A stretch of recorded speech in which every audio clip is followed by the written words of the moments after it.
What's happening, YouTube? KitePlanet here, or Kite, if you're like that. Only if you're like that, call me Kite, because some people aren't like that, but I'm like that. If you like that too, you just gotta, that's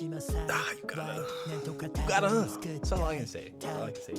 All right, so today I have for you another manga review. If you didn't see my last video, it was me. I read Gachiakuta, a new series, in one day, and I reviewed and analyzed it based on 5 aspects of anime, because as I said in that video, there are a bunch of different aspects and reasons why people watch anime. It could be for the fight scenes, it could be for the animation. In terms of manga, it could be for the art style, it could be for straight plot.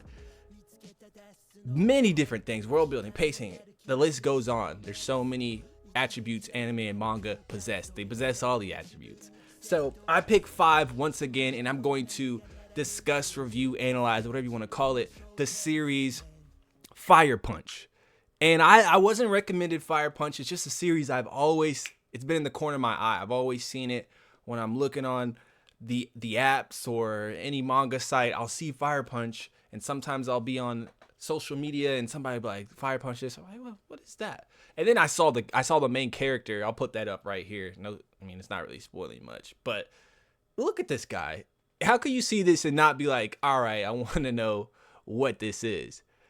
So yeah, that's the reason I'm reviewing Fire Punch today. If you haven't read Fire Punch, I'm not going to give any spoilers until the end of the video, but I'll warn you before, so you can continue to watch this if you need some inspiration for a new series, to pick up a new series. If you have read Fire Punch, give me some feedback. Let's discuss. I always love to discuss new series, so I'm really interested in your thoughts. Drop them down in the comments.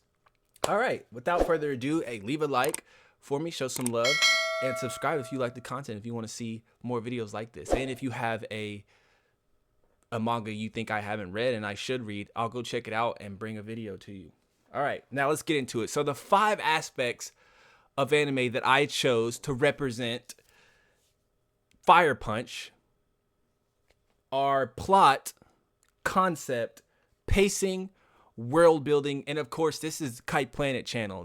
I'm Kite, so we have to talk about power system. We save the best for last. So yeah, you got plot, concept, pacing, world building, and power system. And yes, plot and concept you may think are the same thing, but they're not. Plot is like the sequence or series of events that lead up to the eventual climax. Concept is the concept of the series. So let's use One Piece, for example, because it is the most popular series statistically.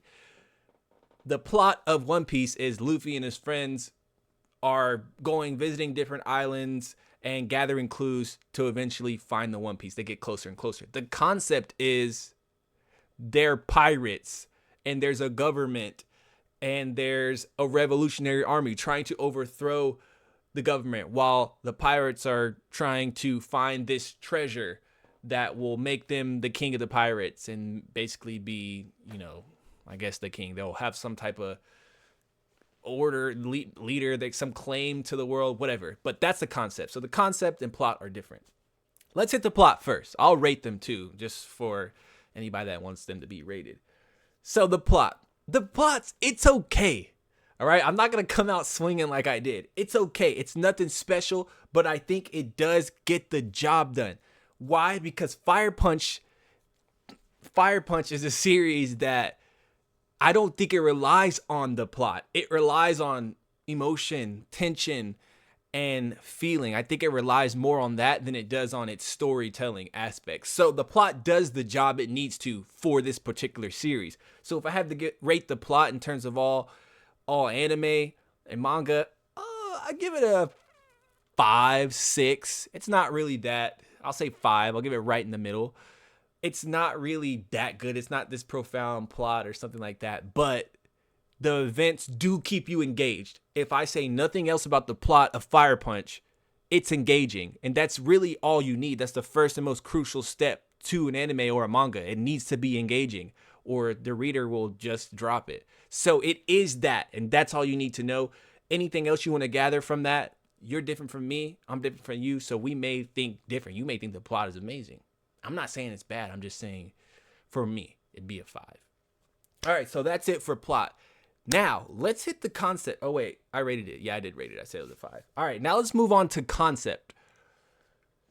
This is a fresh concept.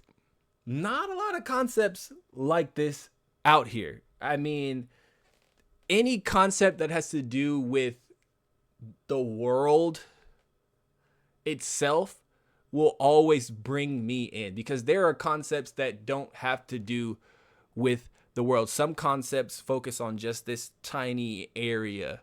You know, JJK, for instance, the concept is these guys with powers hunt down curses, and they eliminate the curses because there's too much negative energy, so much so that they create these sentient beasts made out of negative energy, and these people are tasked with killing them. That has nothing to do with the world. It's just they're in that little area. It doesn't even happen that much outside of their own country. Whereas this concept is for Fire Punch, it pertains to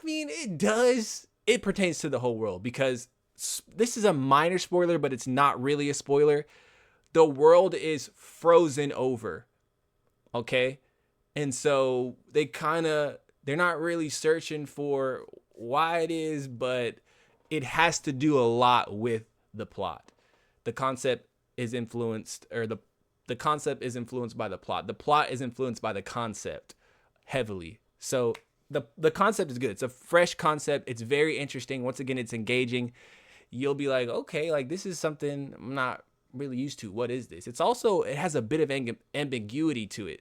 Like you don't really understand what's going on sometimes, but that's good. It's not the bad type of not understanding. It kind of forces you to think. And that's what's also good about Fire Punch. It's a really neural stimulate. It just stimulates the brain, simply, I think.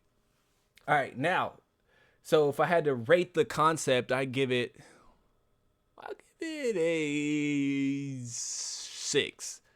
All right. Like I said, these numbers don't seem too high for how enthusiastic I am about the series Fire Punch. But like I said, it doesn't really rely on these things, on these aspects. It relies on the emotion. And I didn't want to put emotion as one of the things, because obviously I would have gave it a 10 out of 10. So I didn't just want to be that transparent. But if you want to know if I had emotion as one of the 5 aspects, it would be a 10 out of 10. Emotion, intention, stuff like that. So yeah, the plot's like a 6, 7 right there. Now let's move on to pacing. Okay, so it's fast paced. That's good for today. We love fast paced stuff. We love short form videos. We love everything that's quick, instant gratification. That's what we love. Fire Punch, 84 chapters. I read it in one day. I read it in a few hours. I still had time to do other shit and go to the gym. So yeah, pretty fast read, and it's good. So we don't waste time. We don't dilly-dally. We don't say, okay, we need to do this, and then have 4 chapters of us building up to that. No. There's a training arc in this series that lasts half a chapter. That should let you know what type of pacing this series is on. So if you need quick stuff, Fire Punch is for you. If you like fast, emotional stuff, I recommend Fire Punch to you. I was not recommended it. It just happened to fall into my lap, and I'm glad I read it, to say the least. So in terms of pacing, if we consider fast pacing, I don't think we consider fast pacing the best pacing. I just think good pacing. But what is determined as good pacing? I mean, I think it's different for everybody. But if I had to give it overall, I'd say pacing is about a 8, 9 out of 10. It's very quick and to the point, and it's necessary for this series. You don't want to, if you were to take time between events in this series, it would lose emotional just strength. It wouldn't hit as hard, in my opinion. So yeah, the pacing, 8, 9 out of 10. I'll give it a 9 out of 10. It's just very fast. Now let's move on to world building. The world building is not very good. It's just simply not. It's a short series. There is simply no time to expand upon the world, which is truly a shame when you think about it. As an anime, you always want to know more about the world. At least I do. I don't watch it to just watch fight scenes. I'm very curious about the story, the plot, the concept. And in order to expand the plot and concept, you have to expand the world itself. And that doesn't mean you have to address the entire planet or universe or galaxy. It just means you need to uncover and dust off all the aspects that you have introduced. And it doesn't really do that. But there is an upside to it because, like I said, it doesn't really rely on that type of stuff. It relies on emotion and stuff like that. But on the other hand, it relies on curiosity, the curiosity of the consumer. It relies on us, the consumer, to infer things about the series, which I think is pretty cool. They're not going to outright come and tell you everything. So I think it's cool. Another series that does that, it doesn't do it as heavily, not even close to as heavily, but Jujutsu Kaisen is another series that you have to have an ability to inference to understand the series. If you can't inference, you're gonna complain about things when it happens. As you go on Twitter, you'll see anybody complaining about JJK and how it's bad writing. You use your inferencing skills. They don't have to tell you. Have you ever heard of context clues? Use context clues, but on a bigger scale with a story. Go back and think about, oh, this happened, so this must mean this. That's how you have to watch or read this series. And the same applies for JJK, but just not as much. They kind of go into detail with a lot of stuff in that. But this one, you really got to remember what happened, and then what happened after that, and then what led to this. And then once you get to the moment, you're like, oh, okay. So if you have bad memory, you might not want to watch Fire Punch or read Fire Punch. I mean, even if you do, it's still quick enough where you should remember it. So it's not that bad. But I love the fact that this series requires the skill of inferencing. A lot of anime don't require a skill of you. They don't require anything from you but the ability to either see or hear, which are, most of us are blessed and gifted with those senses. Not everybody, but most of us are. So it's not that big of a deal. But when in terms of special skills like context clues, being able to read between the lines, inferencing things, figuring things out on your own, not everybody has those. So it's going to be an issue. But I do like the fact that you have to be able to do that for this series, Fire Punch. In terms of world building, I give it a 4 out of 10 because, and when it comes to world building, it's not good. But like I said, the series doesn't rely on world building. It doesn't need to have that. But it is a 4 out of 10 because it's just not as good as other series. Now, for the end, of course, we save. I'm Kite. I gotta hit the power system. If I don't, I wouldn't be me. For real. So, power system. I might spoil a little bit of stuff here, but nothing crazy. I might tell you the name of it and just kind of the basis of it, but it doesn't give anything away for real. So, the power system is fresh. Right? It's also a randomized power system. I'm not a fan of randomized power systems. What's a randomized power system? Quirks. Right? You get a quirk. Sometimes it's influenced by your parents and you get half of that and you mix them and then you get that. Sometimes you get a random one that your parents and family and bloodline, they don't even have anything remotely close to that.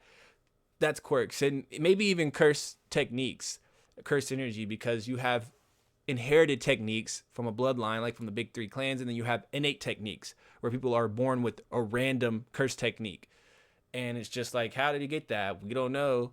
So I'm not usually a fan of them in certain contexts, but in this case, I think the randomness of the power system is called blessings. It doesn't go any further than that. Like when I was mentioning JJK, I said cursed techniques. The basis of a cursed technique is cursed energy. In this series, blessings are just blessings. There's no are blessings life energy? Are they spirit energy? Does it come from the earth? Does it come from a rock or something? A stick that you get? No, it doesn't go into depth about that. So it's a pretty randomized and unexpanded upon. I don't even know if that's a word. It's just not really, we don't know much about it, but it works. It's the crazy things, crazy thing. I think blessings, right? Blessing just means you get a random power. Essentially, that's what the series is, and it could be anything. So anything you could think of that's a power, You could get the power to touch someone and heal them and restore any wound. That would be a blessing. So you just don't know what you get. But I love that the fact that you can get anything, but they also seem to understand that there's a limit to the blessings, because they say in the series that, oh, a blessing like that doesn't exist.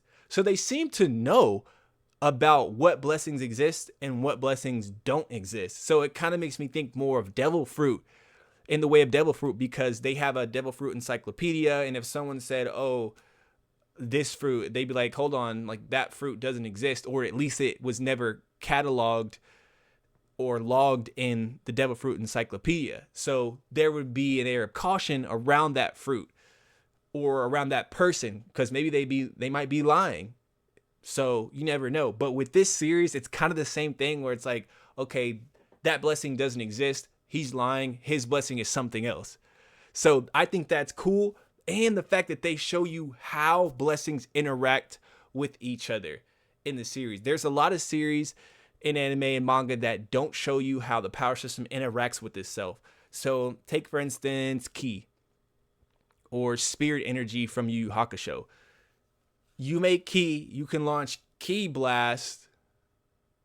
If two Ki blasts that are the same hit each other, they kind of like cancel out and blow up. But if someone has more Ki, like it just, there's not really an in-depth, intimate relationship between Ki and itself. Whereas a difference would be Hunter x Hunter or Hockey and Devil Fruits. We know intimately, if you're caught up on One Piece, how Hockey and Devil Fruits interact. What are the limits? What can a Devil Fruit do to Hockey? What can Hockey do to Devil Fruit? Like, we know that. This series, it's kind of, like I said, it leaves up to inference. You got to sort of take the bits and pieces you see from different fights and kind of tell how they interact with each other. Do some abilities override other abilities? Some just outlast the other ones, or some, like the main character, they introduce it early. I'm not even going to spoil it. But the main character is an example of two blessings interacting that have a weird ass relationship. And so that's all I'm going to say about that. So the power system, I would say it's a 7 out of 10. Because it's not really expanded upon. The power system isn't that intimate with the series itself, but it serves its purpose. This series is all tension, it's all emotion, it's quick. And so all these aspects don't really matter that much, but they suffice in the way that they are a good base and structure for the writing and series itself. Pretty good. All right, so now I want to address the thumbnail, obviously, because it says he suffered more than Guts. I'm gonna explain it why. So the spoilers from here on out. If you haven't read the series, get your ass up out of here. Why are you still here? Don't spoil yourself like that. If you like to spoil yourself, fine. I don't know what to tell you. But let's get into it. So what has Guts been through? He had a good friend, his best friend, some might say. He was betrayed by him. All right, that's one. His best friend killed all his other friends. Can I say that word on here? He assaulted Guts' crush or girlfriend or whatever right in front of him against her will. He's cut off his own arm. He was branded, and that brand kind of like leads him into danger and trouble and bad situations. It leads darkness to him. He's constantly consumed by anger, rage, and just dark thoughts when he puts his body's constantly being mangled when he puts on his berserker armor. So that's pain and shit like that. So those are the things Guts has been through, and he's notorious for being like the anime character that has went through and experienced the most pain out of all of anime. You'd be hard pressed to find a legitimate list worth it's like that has merit to it where Guts is not in the top 3 at least, maybe even top 2. So that's how we regard Guts. He's gone through the most pain. He's gone through the most. I say to you, sir, ma'am, whatever, that this man Agni has been through more, and he will continue to live his life in agony. I said in agony. Well, I don't want to spoil the series, but let me just list off a few things that Agni, the main character for Fire Punch, has to go through. or has went through. So, his sister got burned alive in front of him. Let's just get that out of the way. What's worse, watching your crush get sexually assaulted all the way while you watch, or watching your blood sister that you love dearly burn alive in front of you? I think we know which one's worse. Don't try to be cool or whatever and pick the one that's not true. We all know which one's worse. Yeah, it's the where your sister gets burned alive in front of you. All right, so Agni takes the cake on that one.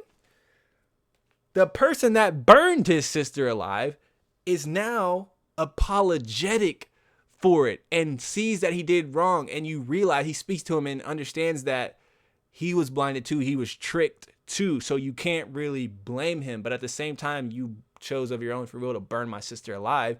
So it's like, even if he kills him, he doesn't get the satisfaction of revenge. Whereas Griffith is going to be evil.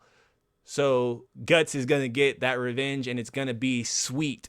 Now, revenge doesn't take away the feelings. We all know that. Revenge doesn't solve any of the issues, but at least you get the satisfaction in that moment of stripping the life of them when they don't want the life stripped of them. And in Agni's case, the guy was like, I can't do it, bro. I got kids to feed. I'm sorry. Like, so it just took all the wind out of the revenge sails. So yeah, he kills everyone he touches. He can't touch anybody or they will die and burn alive. All right. He's in a constant state of being burned alive. I think there might be, now you wouldn't know this unless it happened to you. Obviously, I don't know because it hasn't happened to me, but I don't think there's a greater pain in the world than being burned alive. And he's being burned alive at all times. He knows it. He feels the pain of it. And so much so that his mind wasn't able to develop in those years that he learned to harness the power, that it's just his muscles tensed up so much that he became big and jacked up. Like, that's how much pain he is. His muscles are constantly being flexed and he's tense. So I think being burned alive constantly for at least almost a decade straight, yeah, surpasses anything Guts has went through. He can't die even though he wants to. And on top of that, people keep telling him to live for their sake. So it just adds a mental burden on the fact that he physically can't die. But he's being burned alive. I'm sure he could try to figure it out, but people keep telling him, hey, live, you gotta live for me. So that's fucked up. And then he becomes a god to a group of people and becomes like a religious figure. And now, like I said, he basically has the mind of a 15-year-old or a 13-year-old, but he's forced to kind of like lead these people and be a figure for them and be a beacon. And then on the other hand, the people that don't believe in him see him as a villain because of during his transgressions and his endeavor, he's killed and hurt a lot of people, not intentionally, but they see him as a villain for what he's done. And so he has to deal with that too, the duality of being revered as a god and then also being seen as a villain and this evil person. So that's the stuff he has to deal with. And then not to mention the person that had a hand in killing his sister, Luna, looks exactly like his sister. And he wants to kill her, but he can't because she looks exactly like his sister. And just the whole mental thing he's going through, it's very similar to what Guts goes to, but in a different way. But I just think Agni, it just passes anything Guts has gone through. I think, and he's lived a lot longer. And I think he even, if you finish the series, spoiler, if you haven't seen it, just skip off. But he spent, I think, thousands and thousands and thousands of years alone in the vacuum of space. Okay, so I just don't think Guts is on that level, guys. Let's be realistic here. I presented you with the facts and stuff. It's just not even close. So this man has suffered more than Guts indeed, in my opinion. So we need to get Agni at the top of these suffered lists. I know y'all like to put fucking Guts, Naruto. Y'all like to put Thorfinn in there. None of these guys even come close to this man Agni from Fire Punch. That's all I needed to say. That's the video, guys. Leave a like if you liked the video. I'm very much interested in your thoughts, so leave those down in the comments. And subscribe if you like the content and give me suggestions on series you would like to see me read and review in this style. But yeah, that's the video, guys. I will catch you in the next one. Peace. 大事にしなかった私の頭